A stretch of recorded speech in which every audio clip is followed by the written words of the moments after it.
Bakit may gano'n na staff na naghahalik? Bakit ba yung naghahalik ng staff? Joke lang yun. Sige, halika na. Susunod.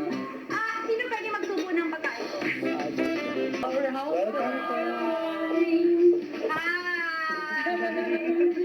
Ipakilala ko sa kanya. Ito po si Edward, ma'am. Ito po si Christine. Ito po si Bible si Ma'am Ani. Ang mama po ni Marco po. Saka si Yung po, ma'am.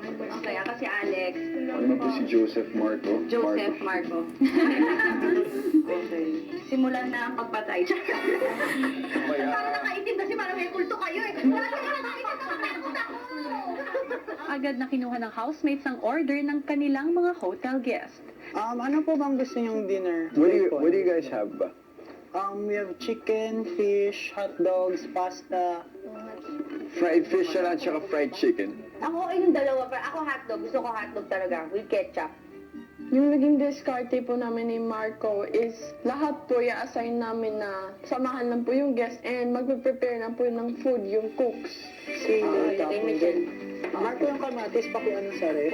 Doon at mga ganitong tira, pagdating sa natin ng plastic, para hindi nangangamoy sa rep. Kalan mahina talaga. Condition lang naman natin in case kung magustuhan nila. Samantala sa living room, Ika-boyfriend ka na? Gano'ng katagal kayo na? Nag-3 years po. Pero wala. What happened? Naiiyak pa.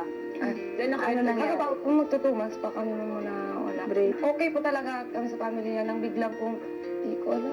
Financial. Kasi ma'am, yung side niya, negative palagi ang mga iniisip. Hindi ko na kayang ma-take down gano'n. Sabi niya, hindi ko na siya iiwan. Paglalaban ko namin sa isa. 5 months po kami as in nag-stop po talaga. Yung parang may limit na sa tawa. TNT, tago Tinatry ko ng po tago. talaga lahat, sir. Okay. Nabila kasi siya nagbago. Siluso na siya masyado. Iba talaga siya, ma'am. Tapos sinabi niya, ipag-iwala siya. Hindi niya man sinabi mo na siya ang susuko. Ano nga reason sinabi niya ayaw ng kanyang mga mahal sa buhay? Ayaw na niya daw masaktan ako. Pero ano, break talaga Such a kayo? lame excuse. When we're young, everything feels like the end of the world. Yung feeling mo, okay, parang mamamatay na ako, wala itong first love ko. Pero hindi. You know, I mean, after, sabihin na 6 months, 7 months, matatawa ka na lang sa sarili mo. You know, na naging baliw ka sa kanya. Kasi pag may nawala, meron at darating na mas better, na mas aalagaan ka, na hindi ka iiwanan, na mamahalin ka. Kasi kung mahal ka talaga ng tao, hindi ka na iiwanan eh. So, kahit ano pang reason yun. Ay, tama Marco. Ako na lang. Ganunin mo, gantuin mo. Marco, panghuhuli natin. Okay? Pero may isa pa pong crush si Ate Maymay po.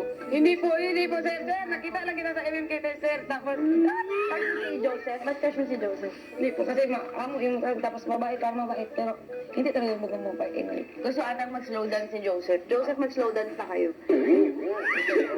Yung kasi talaga kasi si Marco. Tawakin mo si Marco. Sabi mo kami. Marco! Okay na, let's dance and slow dance. Oh my God. Wala. Diyan na hawak ko. Diyan na diabs na. Diyan na diabs na. Wala po. Hawak mo dito. May abs ka. Wala kami nito. So, Marco, are you willing to court me? But you're still young. Sir po, kasi loyal po ako. Why you have girlfriend? Hindi po, crush lang po. Yes, sir. By very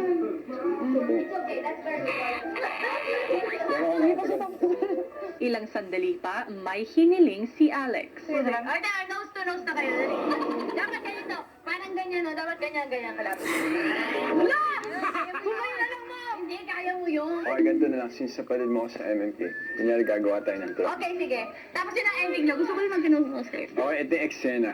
Kunyari aalis na ako. Pupunta na ako ng ibang bansa. I'm so excited. Tapos pinipigilan mo ako. Anytime.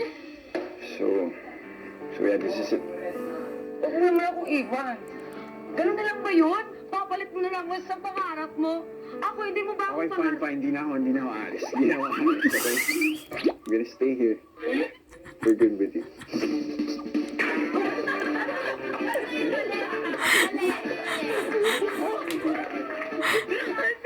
Good job. May maya-maya pa at handa na ang in-order na hapunan ng mga hotel guests. Nice. Minute. Ang ganda nito, pabulaklak. Sino pwede magsubo ng pagkain ko? Si Mark, May gagawin. Dito, pag dito ka na. No. Paano naalala ko kay Mark? Diyan po sa... Ay, alam ko na si Ivan. Si Ivan. Sorry po, madam. Yung pantanong niyo po. Ah!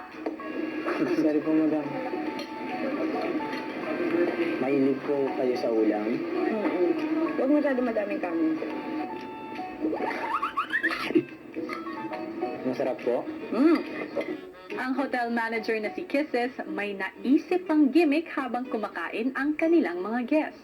Magsabi po kayo ng kantain kung alam po namin kakantahin po namin. Dahil malapit na magpasko, gusto ko Tagalog songs.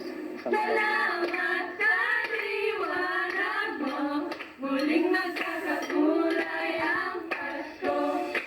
Nakakapanibago sa whole new experience.